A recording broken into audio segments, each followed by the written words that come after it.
Asalaamu calaykum waraxma waa Samsam Xasan. Maanta waxaan wax ka sheegi doonaa faa'iidooyinka ay leedahay toontu. Toontu jidhka ayay ka ilaalisaa sunta iyo jeermiska. Toontu caloosha ayay nadiifisaa marka lagu daro malab.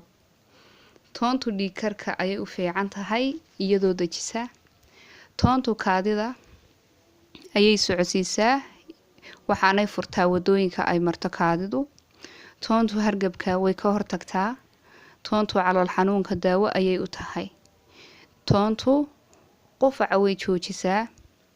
Toontu kansarka ayay daawo u tahay waana la dagaalantaa iyada oo dawo u noqoto qofkii caba. Toontu gooryaanka ayay dishaa.